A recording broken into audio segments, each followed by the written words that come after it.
इस दुनिया में 16 तरह की कलाएं होती हैं और 16 कलाओं के अलावा जो 17वीं कला है वो ब्रह्म ज्ञान की है, वो परमात्मा की है। अब वे 16 कलाएं कौन सी होती हैं? 16 तरह की विद्याएं कह लो या काबिलियत कह लो। कला का मतलब होता काबिलियत। नमस्ते, मैं पवन यादव, रामपुरा झज्जर हरियाणा एनसीआर से। इसी को समझेंगे। 16 तरह की जो काबिलियत होती हैं, जो कलाएं होती हैं, वे कलाएं कौन कौन सी हो सकती हैं? एक दो के उदाहरण देके समझाते हैं। जैसे एक दो कला, 3-4 कला तो आम आदमियों में भी होती है।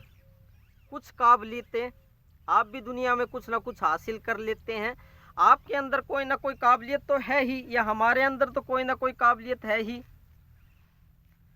तभी तो इस दुनिया में कुछ ना कुछ हम प्राप्त कर लेते हैं। लेकिन जो 16 कलाएं होती हैं, बड़े लेवल की जो कलाएं होती हैं, उसमें जैसे रूप को बढ़ा लेना, आकार को बढ़ा लेना, छोटा बड़ा हो जाना, अपने शरीर का वेट बढ़ा लेना, और भी बहुत सी शक्तियां होती हैं। जैसे बारिश करा देना, मरे हुए को जिंदा करा देना। ये कलाएं होती हैं, काबिलियत होती हैं। अलग अलग लोगों में अलग अलग काबिलियत होती हैं। जो कम विकसित जीव हैं, जिन्होंने ज़्यादा तरक्की नहीं की है, जिनके दिमाग ने, जिनकी समझ ने तरक्की ज़्यादा नहीं की है, जो अज्ञानी तरह के आदमी होते हैं, उनमें ज़्यादा कलाएं नहीं होती। उनमें 1, 2, 3, 4 कलाएं होती हैं, इससे ज़्यादा कलाएं नहीं होती। लेकिन जिनका ज्ञान विकसित है, जिनका ज्ञान बढ़ गया है, उनमें ज़्यादा कलाएं होती हैं। वो ज़्यादा काम करके इस कुदरत में दिखा सकते हैं।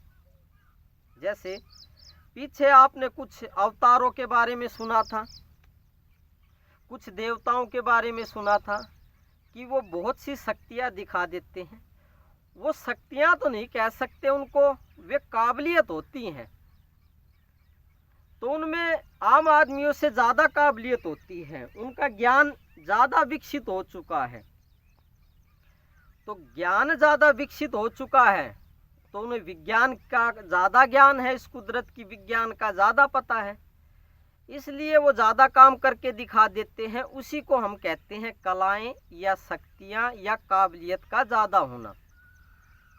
वे आम आदमियों से ज़्यादा कुछ करके इस कुदरत में दिखा सकते हैं। जैसे कोई शक्ति दिखा सकते हैं, अभी मैंने जैसे पीछे बताया, वे शक्तियां अलग अलग हो सकती हैं। जैसे जीवों की आवाज़ सुन लेना, कि जीवों की भाषा समझ लेना, पशु पक्षियों की भाषा समझ लेना, दूसरों के मन में क्या चल रहा है ये समझ लेना, कुछ कुदरत में नया करके दिखा देना। जैसे अभी मैंने पीछे बताया, बारिश करके दिखा देना, बारिश को रोक देना, आग को रोक देना जलने से, आग नहीं जलेगी। उनमें ये काबिलियत होती है, वो चाहते हैं कि ईंधन में आग ना लगे तो नहीं लगेगी। आग में बदलाव कर सकते हैं, आग की गर्मी को ख़त्म कर सकते हैं। तो उनका ज्ञान ज़्यादा विकसित होता है, इसलिए उनके अंदर कलाएं भी ज़्यादा होती हैं, उनके अंदर काबिलियत भी ज़्यादा होती है। इन्हीं को ही शास्त्रों में कला कहा गया है। तो इस तरीके से 16 कलाएं होती हैं, 16 तरीके की काबिलियत होती हैं। किसी में कम होती हैं और किसी में ज़्यादा होती हैं। जो अवतार तरह के आदमी होते हैं, जिन्होंने अवतार लिया है, उनमें काबिलियत ज़्यादा होती है, उनका विज्ञान ज़्यादा है हमसे, और विज्ञान का उन्हें ज़्यादा पता है, तो वो ज़्यादा कुछ कुदरत में करके दिखा सकते हैं, जिन्हें हम क्या कहते हैं, शक्तियाँ, रिद्धि सिद्धियाँ।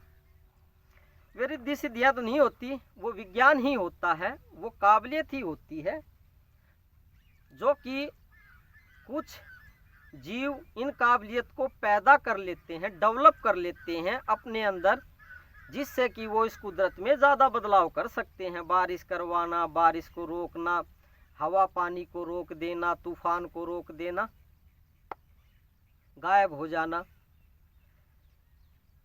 तो 17वीं कला है, इसमें माया नहीं होती है, इसमें शक्ति नहीं होती है। 17वीं कला किसी किसी के पास होती है, करोड़ों में से एक के पास। जरूरी नहीं है उसके अंदर बहुत सी शक्तियां हों, उसके अंदर 16 कलाएं हों। जरूरी नहीं है कि वो बारिश को रुकवा दे, जरूरी नहीं है कि वो आग की तपत को कम कर दे, पानी को रोक दे, नदी को रोक दे, हवा को रोक दे, ऐसा कुछ जरूरी नहीं है। लेकिन 17वीं कला होने से जीव में क्या काबिलियत पैदा होती है कि वो किसी को भी भगवत्ता के दर्शन करा सकता है, भगवान के। वो ब्रह्म स्वरूप हो जाता है, वो भगवान हो जाता है, वो सर्वत्र व्याप्त हो जाता है, कण कण में व्याप्त हो जाता है इस कुदरत के। वो स्वयं पर ब्रह्म हो जाता है, जिसके अंदर ये 17वीं कला आ जाती है। तो इन 16 कलाओं के चक्कर में ना पड़े। जो 16 कलाएं होती हैं ये माया होती है, कुदरत की माया है। शक्तियां हैं, कलाएं हैं या कोई काबिलियत है, तो ये माया के अंडर में आती हैं ये सभी बातें। भगवान का इनसे कुछ लेना देना नहीं है इन कलाओं से। हाँ, 17वीं जो कला कह देते हैं, ये कला तो नहीं है, लेकिन फिर भी समझाने के लिए इसको कला बोल देते हैं। 17वीं कला भगवान की है, इसी को पाने की कोशिश करें। इन 16 कलाओं के चक्कर में ना पड़े, इन रिद्धि सिद्धियों के चक्कर में ना पड़े। 17वीं कला से आप इस कुदरत के मालिक हो जाओगे, ब्रह्म हो जाओगे, परम गति को प्राप्त हो जाओगे। ये 17वीं कला यही है, अपने भगवत स्वरूप का ज्ञान हो जाना, अपने भगवान वाले रूप का ज्ञान हो जाना, परमात्मा वाले पर ब्रह्म वाले रूप का ज्ञान हो जाना, यही 17वीं कला है। तो ठीक है, आप पूर्ण ब्रह्म परमात्मा हैं, मैं आपको प्रणाम करता हूँ। 17वीं कला सबके अंदर पैदा नहीं होती है। ब्रह्मा विष्णु महेश हैं, उनके अंदर भी ये 17वीं कला नहीं है। उनके अंदर भी इन 16 कलाओं में से कुछ कलाएं उनके अंदर मौजूद होती हैं। किसी के अंदर 4 कलाएं होती हैं, किसी के अंदर 6 कलाएं होती हैं, किसी के अंदर 12 कला होती हैं, 12 तरह की काबिलियत, किसी के अंदर 16 तरह की काबिलियत होती है या कलाएं होती हैं। लेकिन 17वीं कला के लिए गुरु सेवा कीजिए, तभी भगवान प्रकट होंगे, तभी ये 17वीं कला प्रकट होगी आपके अंदर और इस कुदरत में, इस ब्रह्मांड में, उसमें भगवान प्रकट हो जाते हैं।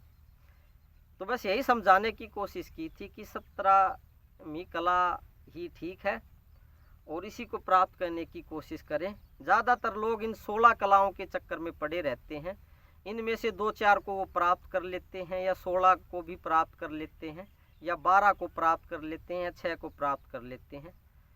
तो ये माया है, ये एक दिन ख़त्म हो जाएगी। आप प्राप्त भी कर लोगे तो 16 कलाएं एक दिन ख़त्म हो जाएंगी, लेकिन 17वीं कला सबके पास नहीं होती है। बताया भी, जो ब्रह्मा विष्णु महेश देवताओं और देवियों के पास भी 17वीं कला नहीं होती है। 17वीं कला उसी के पास होती है जो स्वयं भगवान हो गया है ब्रह्म ज्ञान प्राप्त करके।